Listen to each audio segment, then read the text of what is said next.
The team of the century.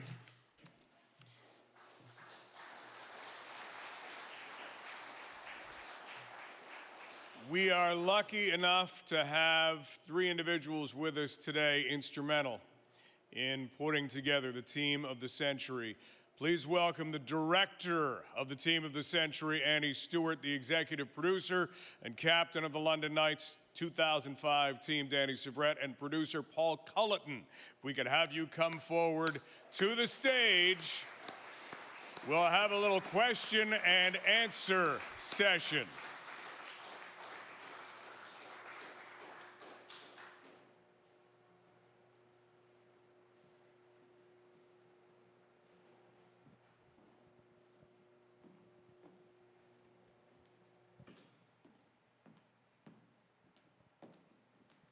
And we'll ask some questions, obviously, from the stage. But if there is something you've been dying to know after watching that, if there's something you've been dying to know about that season, please feel free to put your arm in the air or even just yell out, and we'll make sure and incorporate your question. Annie, Paul, Danny, thank you for joining us up here. Congratulations to all of you. Danny, that's the first time you've seen it from start to finish. Yeah, I came for the question and answer period, so I caught the tail end of it in the premiere, but it was really well done. There was some emotional times that kicked in for sure. How much did it take you back to all of what happened? 1 year in the hockey world is a long, long time, especially when it goes right to the end. Yeah, I think in the whole process of the filmmaking side on their side, everything seemed to work out perfectly because the current team ended up going through and winning. So while they were cutting our film, which they'll go on about how difficult it was to get because our film, as you saw, was grainy and on DVDs. A lot of them were corrupt. So when they ended up getting, they were talking to me. I'm like, oh, you got to get this part of this game and this and that. And then they're like, well, the DVD's broken, won't work. So they lost all the footage of it. But I thought it was really well done, and it sort of captivated, hopefully for the fans that were watching, captivated a year that I got to live in first person. Annie and Paul, we kind of take for granted how easy it is to come by video. We'll get to what it was like to actually go after that video in just a minute, but we've got to go back to the way that this started. Annie, can you give us the origin story of the team of the century? Yeah, so I had just graduated Fanshawe College this past June, taking the film and broadcasting course. So of course, for second year, we need a big end of the year project. So it was like either you took your internship or you took what was called a capstone project. And I remember I was talking to Paul, and we were on our way to Danny's U16 game because we do their weekly broadcasts, and I'm their media person with Danny's team. So I said, what do you think I should do? And he was like, well, we're on our way to Danny's game right now, so let's talk to him. Like, he was the captain of the 2005 Knights team, and that's a fantastic idea. So we talked to Danny. Danny was right on board, hopped in as executive producer, and then we did our school project. It was great. We got Corey to come in, Brian came in, Shremp, Danny. And then it picked up interest, and so we were like, let's take this into the summer, like post-school, post-graduation, and we kept going and talked to some more people, got some more guys in, and now we're here. When did you realize this was going to grow from whatever the length was, 15 minutes? Was that the limit on it? It was like 10. 10, okay, limit is 10 minutes to a full-length feature documentary. I think, as soon as while we were in production, we had the guys come back for their reunion game, and it was, what's this? And we were like, okay, they're interested. So we kind of kept going with it, and we'll see what happens. And the guys were right on board to come in. So we were like, hey, we're doing this. Let's do a full feature. And then of course the Forest City Film Festival, and we were like, this is perfect. Where's a better place to world premiere it than in the heart of London? And that's exactly what has been taking place. Let's get to some of that footage, because again, we all have cameras in our pockets right now. Back then, I don't know, did we even have flip phones? Were we using flip phones? Probably some people had it. Was there a bag phone? Do you remember the bag phones? Really, backpack phones. I think Glenn Anderson, when he played for the Edmonton Oilers, had a backpack phone that he brought out one day, and somebody went, "What is that?" And he said, "His phone." Now look at where we are. So now we've got all of this incredible video. How did you go back, Paul? Maybe you can start with this to find some of what we just witnessed. Yes, actually, it was a real roller coaster ride. When we were talking, we figured, okay, we'll go to Rogers TV because they've done the broadcast. You saw Chris Bergholtz, who's been on the broadcast since 2005. And the manager, Jeremy Parking, gave me permission to look at the footage from that year and pick what we needed. It's great. So here's Paul. It's like a kid in Christmas Day. And I'm going down there, and I got like the whole season. And I start going through it. And okay, this is corrupted. Let me look at the next one. And then this was corrupted. Long story short, 95% of the footage was gone. So they had tried to save it, but it didn't save. It had been put on DVD, and it basically was a 20-year-old DVD. And if anybody's had a DVD, you get dropout. It gets old. And so we had to find secondary sources of footage, and that's where it became a real challenge. And credit where credit is due, Chris Bergholtz, who is the director of the OHL broadcast for Rogers, had the presence of mind and used footage that was downloaded from the original footage to secondary presentations that were running on TV, like Vintage Nights. And then at the other hand, too, is that Annie had a contact at Sportsnet, and so she went to Sportsnet, and she asked them for footage, and I'll let her tell that part of the story. Yeah, so I do have a connection at Sportsnet, Ailish Forfar, who's one of the Sportsnet hosts. So I had reached out to her and explained that we're attempting to do this project. We're looking for archived footage. This was like back in December to see if, we immediately took this step first to see if this could even go into production. Because with no footage, what do we do with it? So that was kind of the first step. So back in December, and she connected me with the guy that I guess handles all the archive footage for Sportsnet, and talked to him, and he immediately right on board. Let's do this. I've got 4 hours. Here you go. It'll take me maybe a day or two. You have 4 days to download it. And I was like, so that's what happened there. And then it was a huge relief. Rogers was, at the end of the day, they were able to help. We did get some from them and kind of mixed it all in together. So yeah, that was kind of our very first step, was the footage. Can we do this with the footage? So yeah, that was a huge relief, especially with how much they had. I mean, Sportsnet, of course, had their own little moments of little glitches here and there, and you kind of see that in the film, but we kind of just, it's fine, I don't know if we saw it. I don't think we saw it at all. You did a fantastic job putting it together. One of the other things that we've had happen is TVs have gone from being square. Anybody own a square TV? Remember that? Remember the big console TVs? Yeah, they've gone from that to being rectangular. So how do you deal with the footage that was shot square that now has to be a rectangle? Oh, exactly. When we were watching it, I mean, I had one of those TVs too. We only upgraded a few years ago. It was just our upstairs TV. So yeah, when we got the footage, we noticed that, of course it's square. But we kind of just took that into post, and I think there's some scenes where I just made it blurry in the background and just made it bigger, and other parts we just did the black backdrop, and yeah, I think it still kind of looks like an old vintage TV with just the black. So yeah, it kind of worked out in its own little way. Looks fantastic. How about the help? You mentioned some of the people that you worked with. When you go to somebody sometimes and you want to do something, you'll see it in their eyes right away. I don't know. Talk to us a little bit, Annie and Paul, about the reaction. You said when the guys came back for the Memorial Cup celebration, everybody just seemed to be all in. Did you get that all in a lot? Yeah, I mean, with that, unfortunately, it was obviously a game day that day, and we were filming at the rink. So we only had a certain amount of time to do that. So Corey came in, he did his, I think it was maybe about 20 minutes, which unfortunately took large chunk of our time. So unfortunately on that specific day, we couldn't have anybody else come in because they had their dinner, and of course they're all chatting away, and I don't want to pull them away from that. So Corey came in, he did his piece, and then I can't remember who came in, but someone else came in, and unfortunately we were like already packing up, and we were like, okay, like this going into the summer. It might have been Josh. I can't remember who it was. Was it? Yeah, so he came in, and unfortunately we had run out of time, and we unfortunately couldn't reschedule with him specifically. So, but Josh was able to come in, and he had already known about it and was sad.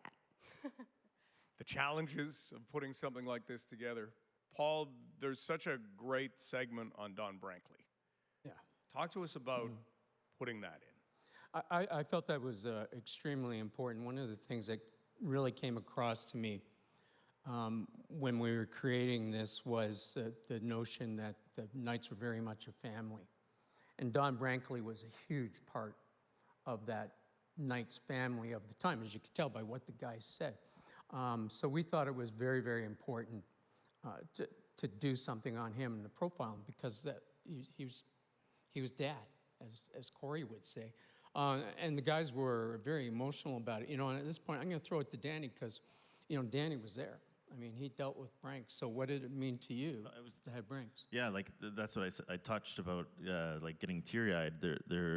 You're sitting there watching, and again, going back to like the element of impact that you have in people's lives or vice versa. Don for sure was that for not only myself, but for all the players that came through in all the years that he was there. And I think that's why when you sat down with us, each player individually, and you know how it worked on the interview side is they would have a camera crew set up and just run through questions, and you would just speak. And I think when you brought up the Branks to everyone, that was sort of the reaction you got out of everyone was very similar to that. Danny, talk to us about that year, because the story illustrates the challenges that you had. And you would think, well, starting a year 29-0-2, there can't be challenges. You just zoom on through. You and Corey Perry go away to the World Juniors and got a sense of how big the target was on your back. How did that happen? Well, it's funny because when they showed the footage of them being down, I think it was 3-1 to Kitchener, and then we score consecutively, and then Brian Rodney wins it in overtime. That was to make it 31 games unbeaten, because when we had left, it was 30. And so myself, Corey Perry, Dave Bolin, all went off to World Juniors. Dave unfortunately didn't make the team, but Corey and I did. So while we were there, our tournament was out in Grand Forks, North Dakota, and our training camp was held in Winnipeg. So we ended up going, our head coach was Brent Sutter, and he had played with Chris Jericho, the WWE wrestler. He played with Chris Jericho's dad. And so we ended up going to Chris Jericho's house as a team. And ironically enough, it was the same game or same day that we had played Sudbury. Was it here? It was. And back then, like, we had no cell phones, no nothing. So they did have a landline computer in their house. So we had dinner there. And a side story was funny. All the wrestlers put together a little promo, all the Canadian wrestlers, like wishing us the best of luck at World Juniors. So they're all like in character, like, you go out there and get them, like with the backdrop and everything, which was pretty funny. So they ended up playing that on DVD. But in the meantime, Shea Weber kept running up and down the stairs, clicking refresh on the score. And it was like, London's down 3-2. And the whole team, except for Corey Perry and myself, were elated. And then it eventually becoming the final was, I think they got scored a couple empty netters to make it 5-2 or 5-3 or something like that. And then when he said, it's a final, the whole room went up, and Corey and I just sort of looked at each other like, I guess we know who the target is in Canada, right? So it was good because it sort of proved that, you know, and I think it's carried on ever since. Every team wants to beat the London Knights every year. And I see it when I'm coaching the U16 team. They wear the same logo. And it's like, we go to tournaments, and it's like, oh, we got to kill them, right? It's just this thing. They're almost like the New York Yankees of junior hockey. What's it like for your players being 15 years old to carry that with them? Well, they're like you saw there, Josh's son Ryan was in the interview. He'll be the captain for my team, and he'll be a player, knock on wood, that will get drafted fairly high and eventually play in the OHL. He's a defenseman, two-way defenseman, very smart. But I'm fortunate to have a really strong team this year. I think we're number 2 or 3 ranked in Ontario, and a large number of the players will go off and be drafted and eventually turn junior and hopefully professionals. But yeah, it's been a fun year for me, and I think they already see that, not to our extent, but them being a top 3 ranked team in Ontario, every team wants to sort of give it to them. So they've done a really good job, and I've gone through it myself personally. So as a coach now, I try to, like a few of the kids spoke in the segment about trying to expedite their chances of advancing and sort of share my professionalism as best I can. What was it like in the room with your team when you'd come in? Because not every game went perfectly. There was a game you were down 5-2 after the second period of the Peterborough Petes on home ice. You come out and you win 7-5. What was it like in the room? Dale alluded to it a little bit about how when we first came into London, our first year here was when the arena was in its first year, and they weren't expecting us to do anything really. They were just like, you know what, we're gonna put a bid in for the Memorial Cup. These young guys are gonna play, and next year they're gonna play, and then hopefully the Memorial Cup year they're gonna be really good. And I think it surprised Dale how quickly we evolved, so much that in the second year, so the first year we're playing as young guys allowed to make mistakes because they understand the process, and we sort of upsetted a bunch of teams. And in the second year, we were, I think, the #1 team in Canada or Ontario for sure, and that's the year we lost to Guelph. And then the final year was the year we started smashing everyone from the start. But we all were allowed to grow together. We had a good, Rob said it in the video, there's a lot of egos, but in the same sense, there was a lot of leadership in the room. So I think when we did find ourselves with our backs against the wall, and we did have to be on our game all the time, because every team was David versus Goliath whenever we went in to play them, there were times where we came in and like Mike had said, we were down, and it wasn't, no one needs to go around and rah-rah or like be the standing clown yelling, trying to get everyone going. It was just that calm presence that we know over the duration of the 60-minute game, if we keep playing the way we can and the way we should, we'll eventually overcome the obstacle in front of us, and more times than not, it happened. Any questions, anything anybody wants to know about, either about the movie, the team, you name it? If not, we can keep going with other questions, but I do want to make sure you have an opportunity. Yes. Oh, yes.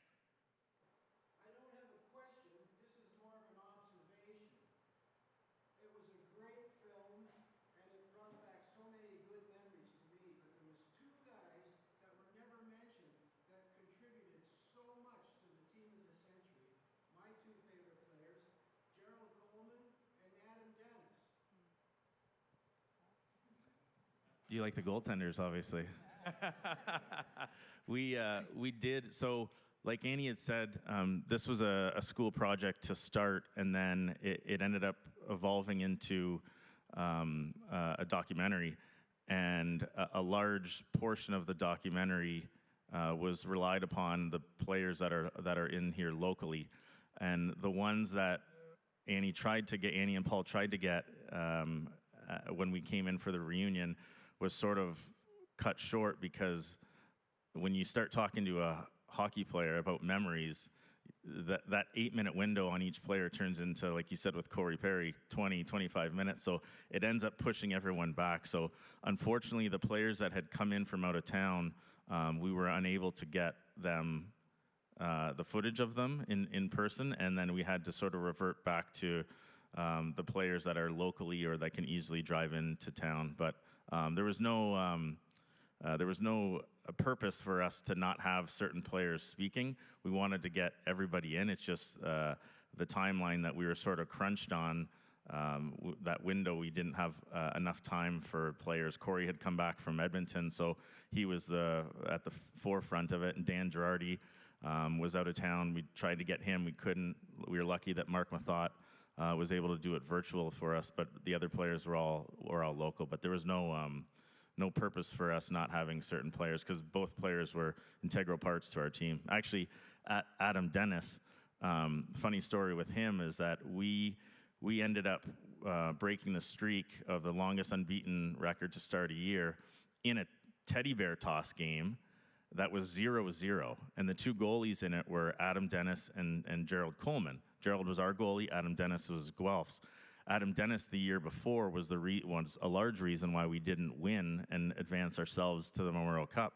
And it was after that game, it would have been December 10th or something like that.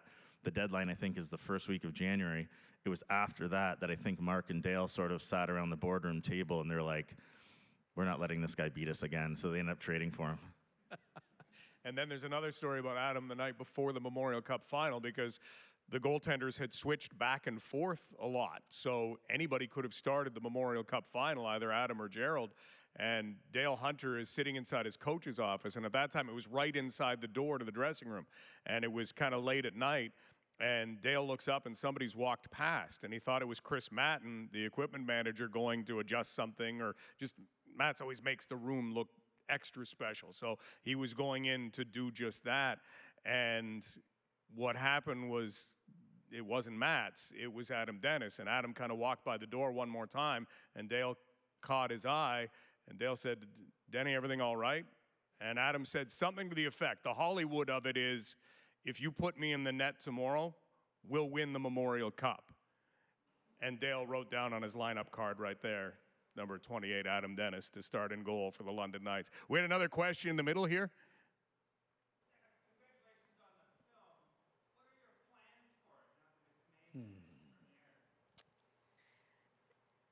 That's a good question. Yes. I mean, right now we're waiting. We're gonna, hopefully it can get picked up and like hopefully somewhere streaming for more people to watch and view.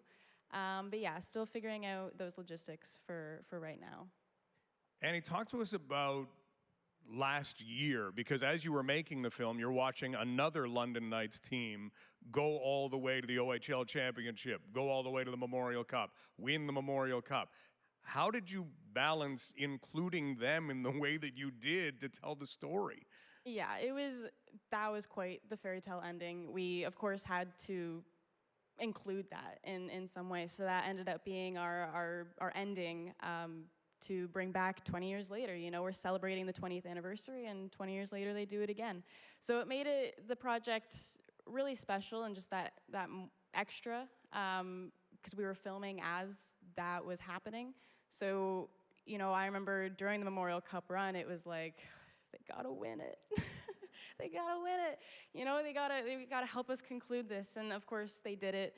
And it was the greatest feeling. I mean, this whole project was while everything was happening. So I remember the day we filmed with Dale, that was the day they announced that they'll be the coaches for Team Canada. So, and he didn't say anything. We found out like as we were leaving. We were like, what? So yeah, like everything was as it was happening, which was the same reason with Mark. You know, like we would love to have had him come in, but just everything was happening like live. So to get these guys to like stay still for 2 seconds was like next to impossible. You know, they're such busy people, which have my utmost respect. Did you have any backup storyboards or anything just in case the Knights went to Rimouski and it didn't work out the way that you wanted it to? No, because I knew they were going to win it. Hey, look at that. Any other questions from the audience?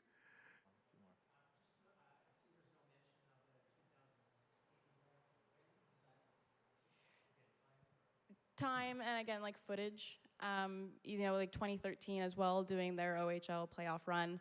Yeah, it mostly came down to what we could realistically like tell. So when it came to like footage, we had 2005, and then of course, when it came to 2025, we wanted them to win it, of course, but we were kind of prepared for that part, and like we obviously weren't sure if it was going to happen. Of course they did, but yeah, we kind of kept it to the 20 years. But yeah, we again would love to include 2016, but again comes down to what footage is available. with this franchise, you could make a trilogy. You might be able, you might be able to do like Friday the 13th eventually if we go long enough. Well, and I think the film was for the 2005 team, and then during that process, you're interviewing with the current players just to sort of get their. That's why Barkey's on there, to get their sort of feel of us, because we had come back for the Team of the Century. A lot of the stuff, Team of the Century game sort of reunion. A lot of the footage was from that, and the interviews were from that.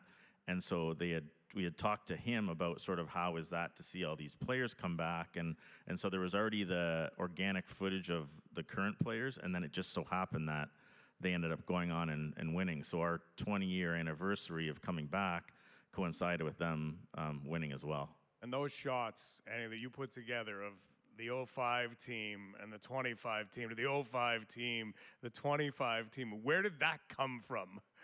That was like probably my last edit, actually. That was like the last thing I think I did. When we were coming up to that conclusion, I was watching it, and like the way that you hoisted the cup and the way that Barkey hoisted the cup, I was like, I have to. And I think it really pulled at that heartstring. So as soon as I did like a couple samples of it, and then I was like, yeah, I like that. So then I did it a little bit more throughout, and yeah, I love that part. That's one of my favorite parts. Incredible. Congratulations. Annie Stewart, Paul Colleton, Danny Severette, thank you so much for being here. Please don't forget to drop off your ballots as you leave. They will be collected as you walk out the door. And please enjoy the rest of the 10th Forest City Film Festival.